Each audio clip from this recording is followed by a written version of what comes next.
Assalamualaikum warahmatullahi wabarakatuh. Apa kabar sahabat nasihat kehidupan? Kali ini saya kembali lagi akan menceritakan kisah yang berjudul Pengislaman Nusantara dan Runtuhnya Majapahit bagian 3. Pentingnya membangun akhlak daripada mendirikan negara Islam. Kubu Abangan atau seorang ulama berdarah Majapahit yang lahir di Kadipaten Tuban yang sangat dikenal di kalangan masyarakat Jawa, yaitu Sunan Kalijogo.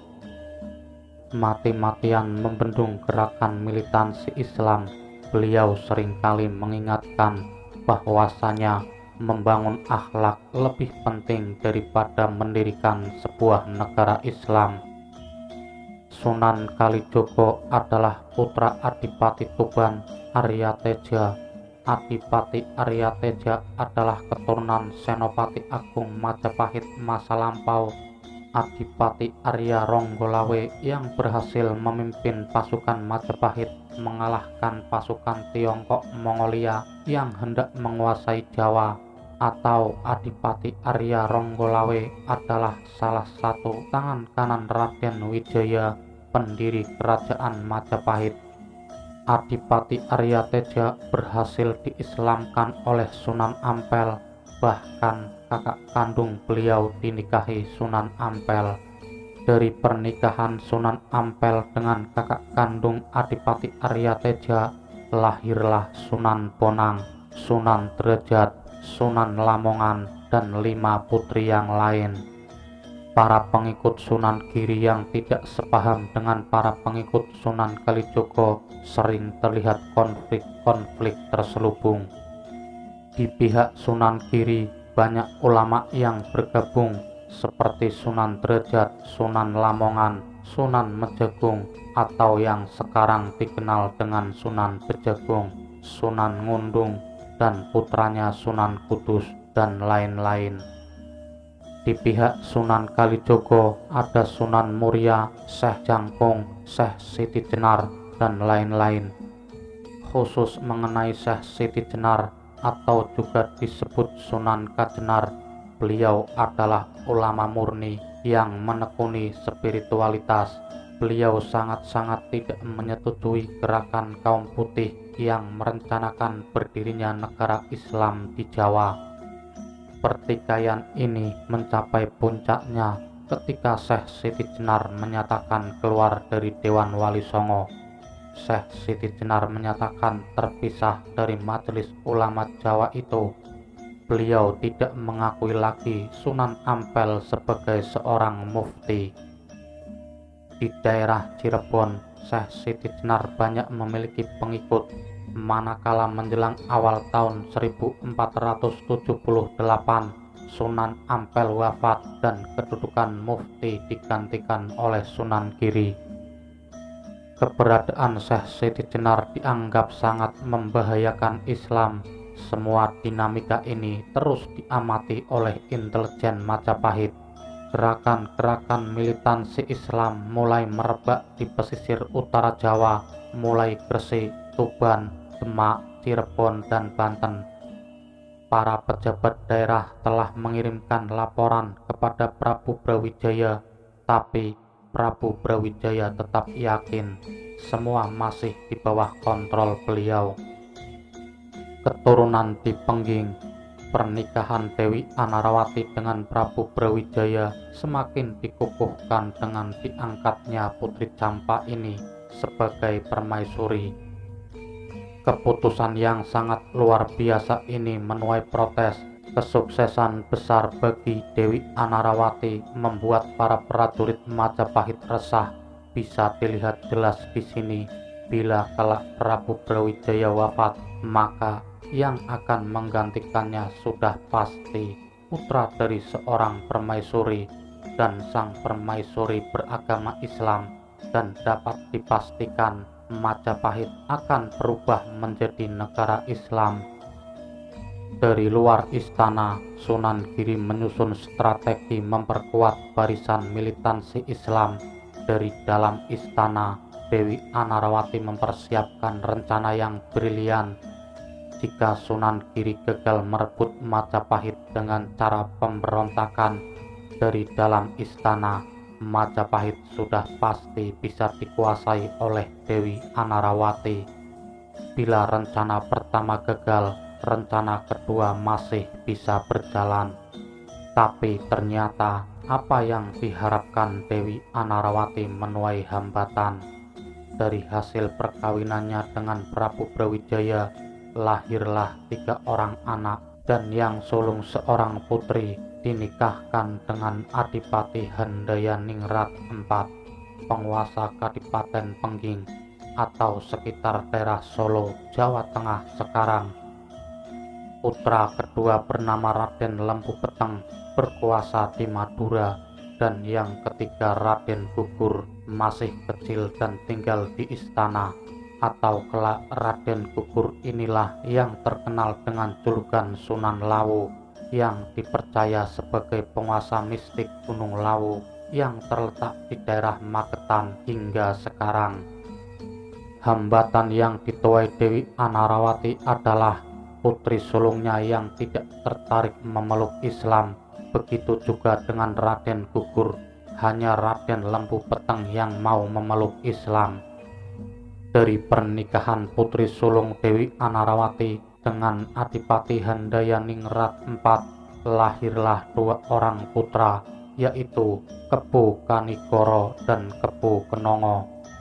Keduanya juga tidak tertarik memeluk Islam. Si sulung bahkan pergi meninggalkan kemewahan kadipaten dan menjadi seorang pertapa di Gunung Merapi atau di daerah Yogyakarta sekarang.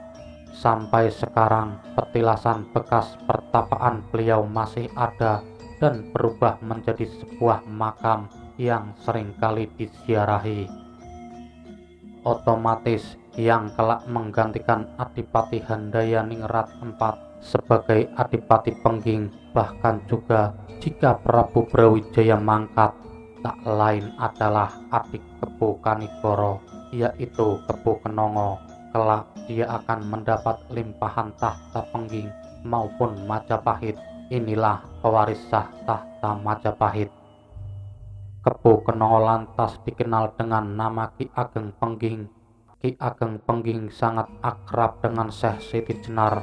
Keduanya, yang satu beragama Siva Buddha dan yang satu beragama Islam, yang sama-sama tertarik mendalami spiritual murni. Mereka berdua seringkali berdiskusi tentang kebenaran sejati, dan hasilnya tidak ada perbedaan di antara Siva Buddha dan Islam. Namun kedekatan mereka ini disalahartikan oleh ulama-ulama radikal yang masih melihat kulit, masih melihat perbedaan. Syekh Siti Jenar dituding mendekati Ki Ageng Pengging untuk mencari dukungan kekuatan. Dan konyolnya, Ki Ageng Pengging dikatakan sebagai murid Syekh Siti Jenar yang hendak melakukan pemberontakan ke Demak Bintoro. Padahal Ki Ageng Pengging tidak tertarik dengan tahta, walaupun sesungguhnya memang benar bahwa beliaulah yang lebih berhak menjadi Raja Majapahit kelak ketika Majapahit berhasil dihancurkan oleh Raden Patah. Dan juga Ki Ageng Pengging bukanlah seorang muslim. Beliau dengan Syekh Siti Jenar hanyalah seorang sahabat spiritual. Hubungan seperti ini tidak akan bisa dimengerti oleh mereka yang berpandangan dangkal. Ki Ageng Pengging dan Syekh Siti Jenar adalah seorang spiritualitas sejati. Kelak setelah Majapahit berhasil dihancurkan para militan Islam, 2 orang sahabat ini menjadi target utama untuk dimusnahkan. Baik Syekh Siti Jenar maupun Ki Ageng Pengging gugur karena korban kepicikan. Dan nama Ki Ageng Pengging dan Syekh Siti Jenar dibuat hitam sampai sekarang. Nama keduanya masih terus dihakimi sebagai 2 orang yang sesat di kalangan Islam. Namun bagaimanapun juga, keharuman nama keduanya tetap terjaga di kisi-kisi hati tersembunyi masyarakat Jawa, walaupun tidak ada yang berani menyatakan kekagumannya secara terang-terangan. Ironis, dari Ki Ageng Pengging inilah lahir seorang tokoh terkenal Jawa, yaitu Mas Karebet atau Joko Tingkir, dan kelak menjadi Sultan Pajang setelah Demak hancur dengan gelar Sultan Adiwijaya. Keturunan Bitaru dikisahkan secara vulgar suatu ketika Prabu Brawijaya terserang penyakit Raja Singa atau Sepilis. Para tabib istana sudah bekerja keras berusaha menyembuhkan beliau, tapi penyakit beliau tetap membandel. Atas inisiatif beliau sendiri, setiap malam beliau tidur di areal pura keraton, memohon kepada Mahadewa agar diberi kesembuhan. Dan konon setelah beberapa malam beliau memohon, suatu malam beliau mendapat petunjuk sangat jelas. Dalam keheningan meditasinya, lamat-lamat beliau mendengar suara, "Jika engkau ingin sembuh, nikahilah seorang pelayan wanita berdarah Wandan, dan inilah kali terakhir engkau boleh menikah lagi." Mendapat wisik yang sangat jelas seperti itu, Prabu Brawijaya termangu-mangu, dan beliau teringat bahwa di dalam istana ada beberapa pelayan yang berasal dari daerah Wandan atau Banda Naira di daerah Sulawesi. Keesokan harinya, beliau memanggil para pelayan istana dari daerah Wandan. Beliau memilih yang paling cantik. Ada seorang pelayan dari Wandan yang bernama Dewi Bondrit Cemoro. Dia sangat cantik, dan diambillah dia sebagai istri selir. Di kemudian hari, Dewi Bondrit Cemara dikenal dengan nama Dewi Wandan Kuning. Begitu menikahi Dewi Wandan Kuning dan telah melakukan senggama beberapa kali, penyakit sang Prabu berangsur-angsur sembuh. Namun sang Prabu merasa perkawinannya dengan Dewi Wandan Kuning harus dirahasiakan, karena apabila kabar ini terdengar sampai ke daerah Wandan, pastilah para bangsawan Sulawesi merasa terhina. Oleh sebab sang Prabu bukannya mengambil salah seorang putri bangsawan Wandan, tapi malah mengambil seorang pelayan. Dewi Wandan Kuning mengandung hingga akhirnya melahirkan seorang anak laki-laki. Putra ini lantas dititipkan kepada kepala urusan sawah istana atau Ki Jurutani. Waktu itu istana memiliki areal persawahan khusus yang hasilnya untuk dikonsumsi oleh seluruh kerabat istana. Anak ini diberi nama Raden Bondan Kejawen, atau Bondan adalah perubahan dari kata Wandan dan Kejawen yang berarti telah berdarah Jawa. Raden Bondan Kejawen dibesarkan oleh Ki Jurutani, dan manakala sudah berangsur dewasa, atas perintah sang Prabu, Raden Bondan Kejawen dikirimkan kepada Ki Ageng Tarub, seorang pendito Siva yang memiliki asrama di daerah Tarub atau sekitar Purwodadi, Jawa Tengah sekarang. Jika Anda pernah mendengar legenda Jaka Tarub dan Dewi Nawang Wulan, maka inilah dia, Jaka Tarub yang konon mencuri selendang bidadari Dewi Nawang Wulan dan lantas ditinggal oleh sang bidadari setelah sekian lama menjadi istri beliau. Karena ketahuan bahwa yang menyembunyikan selendang itu adalah Jaka Tarub sendiri. Jaka Tarub inilah yang lantas dikenal dengan nama Ki Ageng Tarub. Menginjak dewasa, Raden Bondan Kejawen dinikahkan dengan Dewi Nawangsih, putri tunggal Ki Ageng Tarub, dan kelak Raden Bondan Kejawen bergelar Ki Ageng Tarub II. Dari hasil perkawinan Raden Bondan Kejawen dengan Dewi Nawangsih, lahirlah Raden Getas Pandawa. Dari Raden Getas Pandawa lahirlah Ki Ageng Selo yang hidup sejaman dengan Sultan Trenggono, Sultan Demak ketiga. Ki Ageng Selo inilah tokoh yang konon bisa memegang petir sehingga menggegerkan seluruh Kesultanan Demak, dan sampai sekarang nama Ki Ageng Selo terkenal di tengah masyarakat Jawa. Ki Ageng Selo inilah keturunan Taruh yang mulai beralih memeluk Islam. Beliau berguru kepada Sunan Kalijogo. Perpindahan agama ini berjalan dengan damai. Nama Islam beliau adalah Ki Ageng Abdul Rahman. Dari Ki Ageng Selo lahirlah Ki Ageng Mangenis Selo. Dari Ki Ageng Mangenis Selo lahirlah Ki Ageng Pamanahan. Dan dari Ki Ageng Pamanahan lahirlah Panembahan Senopati ing Ngalogo, tokoh terkenal pendiri dinasti Mataram Islam di kemudian hari. Atau Panembahan Senopati ing Ngalogo Mataram inilah leluhur para sultan Kesultanan Yogyakarta, para sunan Kasunanan Surakarta atau Solo, Paku Alam dan Mangkunegaran sekarang. Dan pengislaman keturunan Raden Bondan Kejawen berlangsung dengan damai. Raden Patah, ingat putri Cina Tan Engkian yang dinikahi Adipati Arya Damar di Palembang. Dari hasil pernikahan dengan Prabu Brawijaya, Tan Engkian memiliki seorang putra bernama Tan Enghuat yang dikenal juga dengan nama muslim Raden Hasan. Dari perkawinan Tan Engkian dengan Arya Damar sendiri lahirlah seorang putra bernama Kinsan yang dikenal dengan nama muslim Raden Husain. Sejak kecil Raden Hasan dan Raden Husain dididik secara Islam oleh ayahnya Arya Damar. Menjelang dewasa, Raden Hasan memohon izin kepada ibunya untuk pergi ke Jawa. Dia berkeinginan untuk bertemu dengan ayah kandungnya, Prabu Brawijaya. Tan Engkian tidak bisa menghalangi keinginan putranya.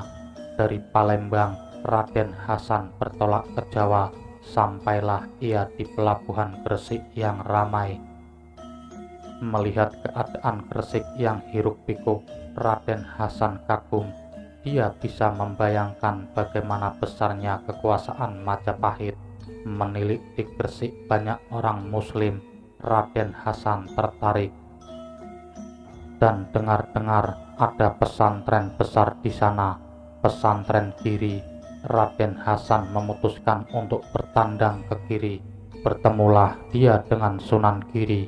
Sunan Giri senang melihat kedatangan Raden Hasan setelah mengetahui dia adalah putra Prabu Brawijaya yang lahir di Palembang.